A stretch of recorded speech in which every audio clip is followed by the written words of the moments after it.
Hello दोस्तों, हमारी आज की फिल्म कहानी है एक ऐसे इंसान की जिसकी जिंदगी पूरी तरह से तब बदल जाती है जब उसकी लाइफ में एंट्री होती है प्यार की। वैसे तो ये फिल्म एक लव स्टोरी है, लेकिन शुरू से लेकर एंड तक आपको कहीं भी बोर नहीं करती। और इसका बेस्ट पार्ट है इसकी ड्रामेटिक एंडिंग। इस फिल्म से जुड़ी हुई सारी डिटेल्स आपको डिस्क्रिप्शन बॉक्स में मिल जाएंगी। So without wasting any time फटाफट शुरू करते हैं इसका एक्सप्लेनेशन।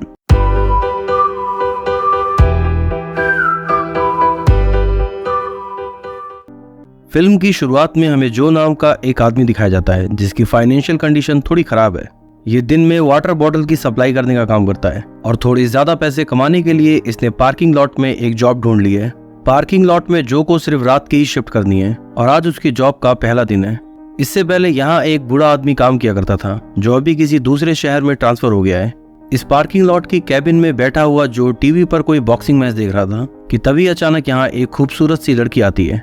वो जो के हाथों में काफी सारी खाने पीने की चीजें देती है और उससे पूछती है कि अपना प्रोग्राम देखने के लिए कहीं मैं लेट तो नहीं हो गई। इस लड़की को यहाँ अचानक से देख जो को हैरानी होती है और वो उससे पूछता है कि तुम कौन हो। जो की आवाज सुन के ये लड़की भी थोड़ा हैरान होती है और वो भी जो से पूछती है कि तुम कौन हो। इस लड़की का नाम सिन है और जो से पहले जो बूढ़ा आदमी यहाँ काम किया करता था ये उसको अपने ग्रैंडफादर के जैसा मानती थी। जो उसे बताता है कि उनका किसी और शहर में ट्रांसफर हो गया है और अब से जो ही यहाँ नाइट शिफ्ट में रहा करेगा। ये सब सुनने के बाद सिन अपना सारा सामान उससे वापस लेके वहां से जाने लगती है, लेकिन बाहर बहुत तेज बारिश हो रही थी इसलिए उसे पार्किंग लॉट में ही रुकना पड़ता है। जो सिन के पास जाकर उससे कहता है कि जब तक बारिश नहीं रुकती तुम चाहो तो कैबिन के अंदर आके टीवी देख सकती हो। इसके बाद ये दोनों इस कैबिन में बैठकर टीवी देखने लगते हैं। यहाँ पर जो ऑब्जर्व करता है कि सिन देख नहीं सकती, इसलिए वो सिर्फ आवाज सुन के ही इस प्रोग्राम को एंजॉय कर रही थी। जो देखता है कि अंधा होने के बावजूद भी ये लड़की अपनी जिंदगी में जितनी खुश नजर आ रही है उतना तो जो आंखें सही होने के बाद भी नहीं है। ये टीवी शो खत्म होने के बाद सिन वहां से जाने लगती है, लेकिन जाने से पहले वो जो को खाने के लिए कुछ देके जाती है।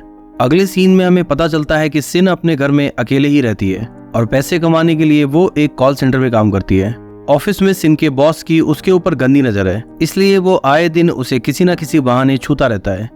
सिन को अपने बॉस की ये हरकतें बिल्कुल पसंद नहीं, लेकिन मजबूरी में उसे ये सब सहना पड़ता है। इधर हम देखते हैं कि जो किसी बॉक्सिंग क्लब में गया है और यहाँ हमें पता चलता है कि जो पहले एक बॉक्सर हुआ करता था जिसने 5 साल पहले अचानक से ही बॉक्सिंग करना छोड़ दिया। जो का पुराना कोच उससे आज भी बहुत नाराज है क्योंकि जो को ट्रेन करने में उसने अपना सब कुछ गवा दिया और फिर अचानक से ही एक दिन जो ने बॉक्सिंग करना छोड़ दिया।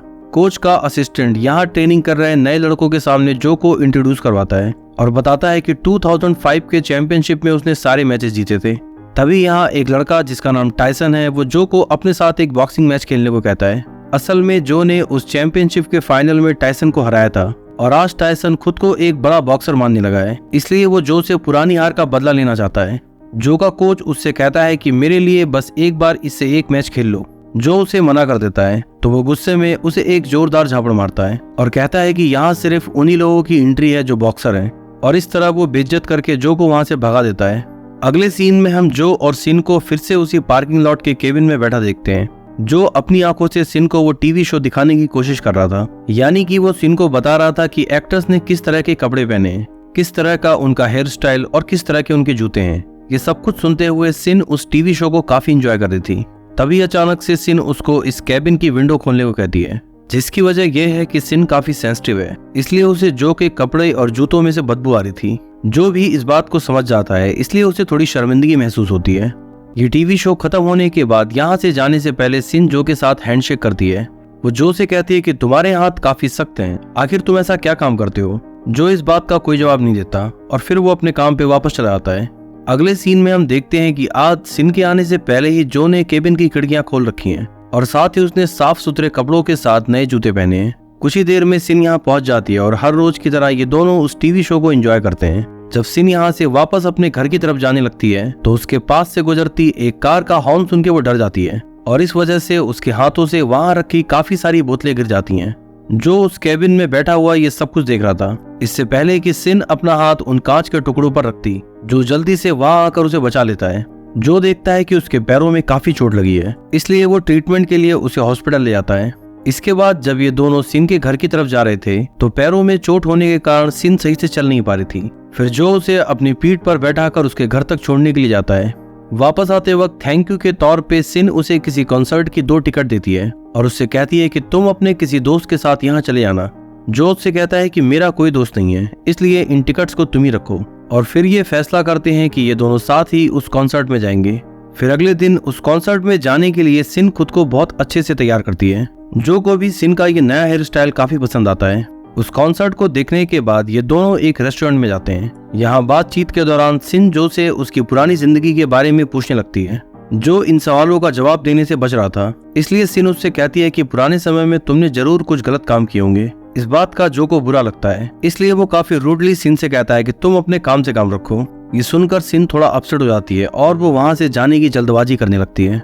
जो उसे छोड़ने के लिए उसके घर तक जाता है। वापस आने से पहले वो सिन से इस र्यूड बिहेवियर के लिए माफी मांगता है और उसे बताता है कि पहले मैं एक बॉक्सर हुआ करता था, लेकिन ज्यादा पैसे कमाने के चक्कर में मैंने कुछ गलत काम करने शुरू कर दिए थे और अब मैं अपनी पुरानी जिंदगी को भुलाकर सुधरने की एक नई शुरुआत कर चुका हूँ। मैं ये सब कुछ तुम्हें नहीं बताना चाहता था क्योंकि मैं अपनी पुरानी जिंदगी से काफी शर्मिंदा हूँ। अगले दिन जब सिन अपने ऑफिस जाती है तो उसका बॉस उसे गिफ्ट देने के बहाने छूने की कोशिश कर रहा था। सिन किसी तरह से उसे इग्नोर करके उसके कैबिन से बाहर आती है। अगले सीन में हम जो को उसके पुराने कोच के साथ बैठा हुआ देखते हैं। कोच उससे यूं अचानक से बॉक्सिंग छोड़ने की वजह पूछता है, लेकिन जो उसे कुछ नहीं बताना चाहता था, तो कोच गुस्से में वहां से उठ के जाने लगता है। तो मजबूरी में जो को उसे अपना सच बताना पड़ता है कि वो 4 साल जेल में था। कहानी यहाँ फ्लैशबैक में जाती है और हम देखते हैं कि 4 साल पहले जो बॉक्सिंग के साथ साथ किसी आदमी के लिए पैसा वसूली करने का काम भी करता था, एक दिन वो किसी आदमी से पैसा वसूल करने के लिए उसे पीट रहा था कि तभी अचानक से कोई गेट को नॉक करने लगता है। ये सीन यहीं कट हो जाता है और कहानी फिर से प्रेजेंट में आती है। यहाँ हम जो को किसी हॉस्पिटल में उस आदमी के साथ देखते हैं जिसे 4 साल पहले वो पैसा वसूल करने के लिए पीट रहा था। सीन यहाँ से शिफ्ट होता है और हम देखते हैं कि एक दिन जब सिन रात को अपने घर पहुंचती है तो उसका बॉस वहाँ पहले से मौजूद था।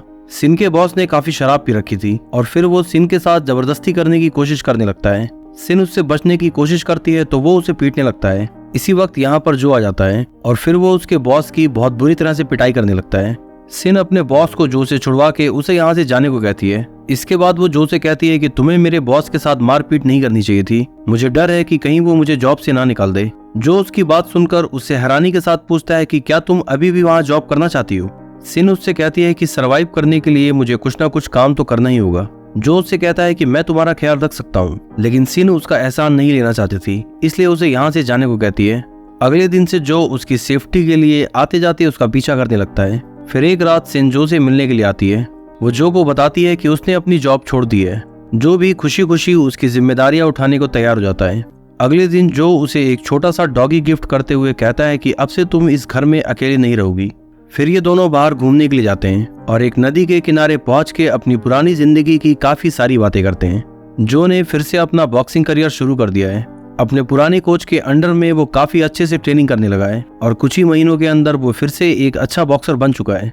जो ने सिन के घर को बहुत अच्छे से रेनोवेट किया है ताकि उसके बेडरूम में सनलाइट आ सके। ये सब कुछ देखकर सिन काफी खुश थी और यहाँ पर इन दोनों के बीच पहली बार किस होता है। सिन अपने हाथों के टच से उसके चेहरे की बनावट को पढ़ने की कोशिश भी करती है। ये दोनों एक दूसरे के साथ काफी खुश है और जो को बॉक्सिंग में लगी चोटों से आराम देने के लिए सिन उसे अक्सर मसाज भी देती है। दिन ब दिन बॉक्सिंग में जो का नाम बढ़ता ही जा रहा है, इसलिए एक दिन टाइसन उसे ऑफर देता है कि उसे विदेश जाकर मिक्स्ड मार्शल आर्ट खेलना चाहिए। इसमें बॉक्सिंग के मुकाबले कहीं ज्यादा पैसा है। एक दिन सिन जो को अपने साथ अपने पेरेंट्स की कब्र पे लेके जाती है। वो जो को बताती है कि 4 साल पहले किस तरह उसके पेरेंट्स एक रोड एक्सीडेंट में मारे गए। उस दिन सिन अपनी कार को ड्राइव करते हुए अपने पेरेंट्स के साथ कहीं जा रही थी कि तभी अचानक उसने किसी बिल्डिंग से एक जलते हुए आदमी को नीचे गिरते देखा, जिस वजह से उसका ध्यान भटक गया और इनकी कार का एक बड़ा एक्सीडेंट हुआ। उस एक्सीडेंट में सिन ने अपने पेरेंट्स के साथ साथ अपनी आंखों की रोशनी भी खो दी। ये सुनते ही जो को कुछ याद आने लगता है और कहानी एक बार फिर से फ्लैशबैक में जाती है। 4 साल पहले जब वो उस आदमी को पैसों की वसूली के लिए पीट रहा था, उसी वक्त पुलिस उस रूम का दरवाजा खटखटाती है। जो उन्हें देखने के लिए जैसे ही दरवाजे के पास गया, यह आदमी खुद को आग लगा के बिल्डिंग से नीचे कूदने लगता है। जो उसे बचाने की कोशिश तो करता है, लेकिन फिर भी वो आदमी बिल्डिंग से नीचे गिर जाता है और इसी वक्त उसने यहाँ पर एक बड़ा रोड एक्सीडेंट होते हुए भी देखा। तो कहीं ना कहीं जो सिन की इस हालत के लिए अब खुद को जिम्मेदार मानता है और 4 साल पहले उन सारी घटनाओं को याद करके अकेले में बहुत रोता है। इसके बाद वो सिन के डॉक्टर से जाके मिलता है और यहाँ उसे पता चलता है कि सिन की आंखें ठीक हो सकती हैं, लेकिन इसमें काफी सारा पैसा लगेगा। वो फैसला करता है कि उसका इलाज करवा के उसकी आंखों की रोशनी वापस लाएगा। इतने सारे पैसों का जुगाड़ करने के लिए वो टायसन से मिलता है। टायसन जो को एक आदमी से मिलवाता है जो उससे कहता है तुम्हें पैसे तो मिल जाएंगे, लेकिन उसके लिए तुम्हें एक फाइट करने के लिए थाईलैंड जाना होगा। ये दूसरी फाइट्स की तरह कोई नॉर्मल फाइट नहीं है, इसलिए इसे पुलिस की नजरों से बच के करना पड़ता है। थाईलैंड जाने से पहले तुम्हें अपने पहचान की सारी चीजें मिटानी होंगी, ताकि कल को अगर पुलिस तुम्हें पकड़ ले तो हम पे कोई आंच ना आए। जो वो सारे पैसे लेके थाईलैंड जाने की तैयारी करने लगता है। वो अपनी कोरियन पहचान मिटाने के लिए अपनी सारी आईडीज जला देता है। इसके बाद वो सिन को ऑपरेशन के लिए हॉस्पिटल में एडमिट करवाता है। सिन उससे कहती है कि मेरी आंखें ठीक होने के बाद मैं सबसे पहले तुम्हें देखना चाहती हूँ। जो इस बात पे कुछ बहुत ज्यादा रिएक्ट नहीं करता और उसे गुड बाय बोल के यहाँ से चला आता है। थाईलैंड जाने से पहले जो को एक फेक आईडी और पासपोर्ट दिया जाता है। फाइट के लिए वहां पहुंचने के बाद उसे टायसन मिलता है। वो जो को बताता है कि इस फाइट में जीतने के लिए तुम्हें सामने वाले को जान से मारना होगा। तुम्हारा ओपोनेंट पहले ही काफी सारे लोगों की जान ले चुका है, तो देखते हैं तुम कितनी देर तक खुद को जिंदा रख पाते हो। इसके बाद उन दोनों के बीच फाइट शुरू होती है। जो का ओपोनेंट काफी स्ट्रांग है, इसलिए वो जो को बहुत बुरी तरह से पीटता है, लेकिन काफी देर तक चली इस फाइट में आखिरकार जो उसे पीट के बेहोश कर देता है, जिसका मतलब यह है कि जो ये फाइट जीत चुका था, इसलिए वो अपने ओपोनेंट को जान से नहीं मारता। टायसन और उसका बॉस जो की जीत से बुरी तरह से खिसिया जाते हैं, क्योंकि इन लोगों ने जो के हारने के ऊपर पैसा लगा रखा था। इधर हम देखते हैं कि ऑपरेशन के बाद सिन की आंखों की रोशनी अब वापस आ चुकी है। जो जब फाइट में जीते हुए पैसों को लेकर कोरिया वापस लौटता है तो टायसन अपने आदमियों से उसके ऊपर जानलेवा हमला करवाता है, लेकिन उसी वक्त सामने से एक कार आ रही थी, तो वो लोग जो को बिना खत्म किए वहां से भाग जाते हैं।